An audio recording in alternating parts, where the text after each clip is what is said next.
L'espéranto, vous connaissez, c'est cette langue internationale composée de toutes pièces pour que les hommes puissent se comprendre aux quatre coins de la planète, et ce, quelle que soit leur langue maternelle. Des cours d'espéranto sont donnés à Namur dans le cadre des activités culturelles des facultés. Ces cours sont ouverts à tous, que l'on soit étudiant ou non. Les motivations ne manquent pas pour apprendre l'espéranto. À Namur ou ailleurs, on estime qu'ils sont aujourd'hui 10 millions de par le monde à parler cette langue et il paraît que ce n'est même pas compliqué.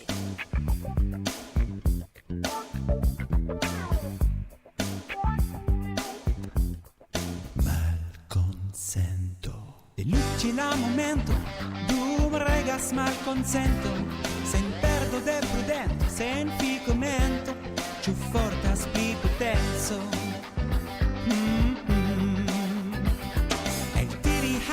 L'espéranto est une langue qui a été proposée par le jeune Zamenhof, qui habitait la Pologne d'aujourd'hui, et qui avait souffert de la barrière des langues parce que les communautés de la ville où il habitait, donc en 1800 et quelques, à Białystok, en profitaient pour se chamailler et voire même en passer parfois aux mains à cause de la différence de langue. Et suite à cette expérience, disons, malheureuse, il s'est dit, si une langue neutre, donc qui appartient à personne et à tout le monde, pouvait servir de langue internationale, ça résoudrait certainement beaucoup de problèmes d'incompréhension.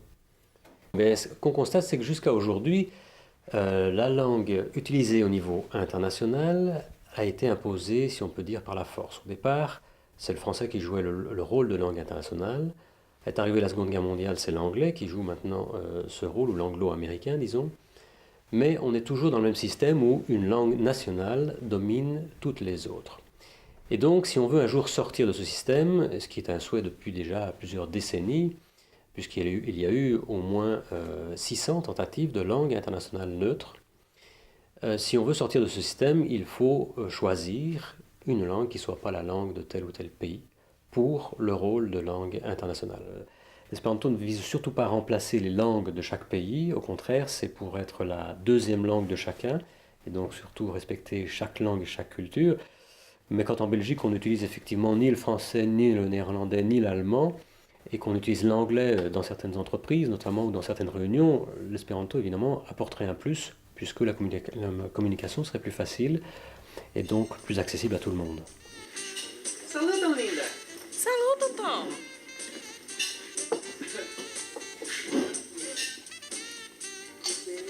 Diru al mi, kiu estas tiu? Kiu? Tiu alta, blonda, juna viro. Kiu? Tiu, kiu sidas en la angulo.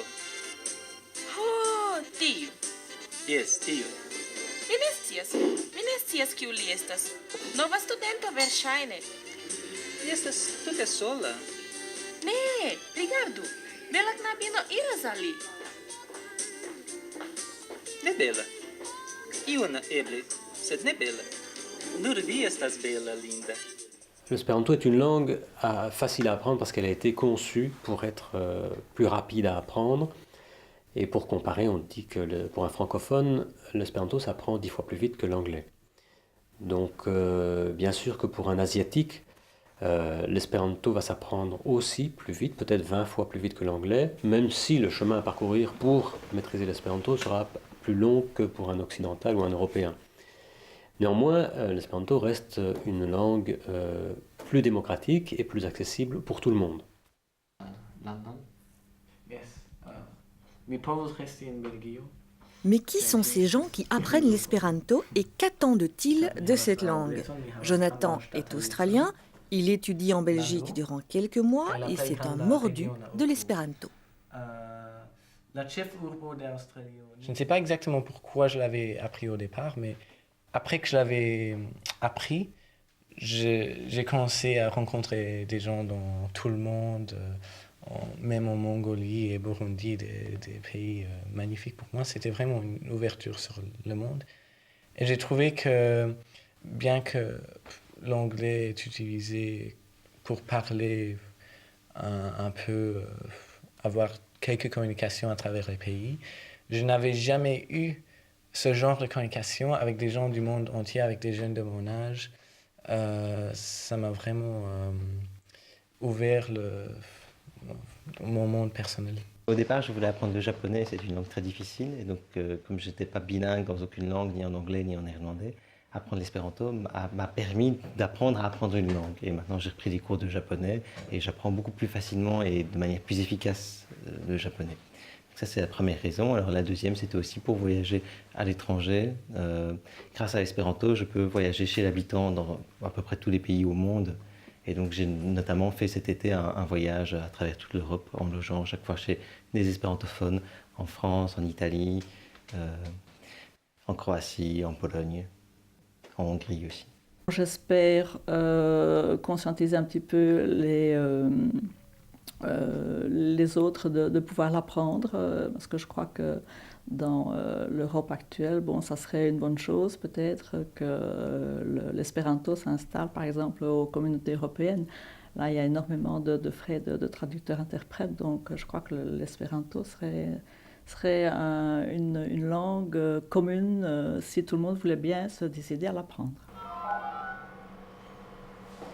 Eh bien, en fait, avec le logiciel Skype, nous communiquons par la parole avec des interlocuteurs de différents pays. On peut être connecté aussi bien avec un Brésilien qu'un Chinois ou qu'un Danois. Et ce sont des conversations amicales, de découverte, un peu comme entre amis, alors qu'on ne se connaît pas de la veille. Et je pense notamment à un correspondant que nous avons en Finlande, qui est dans une ville jumelée avec Namur, qui est la ville de Vaasa, avec qui nous avons échangé des mails pendant 2 ans avec les différents participants au cours. Et puis, avec la venue du logiciel Skype, nous avons échangé de vive voix, ce qui a été donc intéressant et une bonne surprise avec cet interlocuteur. Ce qu'on constate, c'est que quand le public est informé sur l'existence de l'espéranto, et je pense en particulier aux jeunes de moins de 25 ans, ces personnes-là s'intéressent et disent « mais pourquoi pas, en fait, c'est une question de bon sens. Comment se fait-il que cette langue ne soit pas plus connue et qu'elle ne soit pas plus utilisée, vu ses qualités ?» Donc il y a la communication plus accessible, plus rapidement, à moindre coût, parce qu'en fait l'apprentissage de l'anglais coûte énormément à chacun. Et puis donc d'autres aspects qu'on pourrait développer, le fait d'apprendre l'espéranto comme première langue étrangère facilite l'apprentissage des autres langues. Donc en fait ce n'est pas l'espéranto ou rien, mais ce serait l'espéranto comme premier pas plus facile à accomplir vers d'autres cultures, d'autres langues, et ensuite, pourquoi pas gagner du temps sur l'apprentissage de l'anglais ou du néerlandais.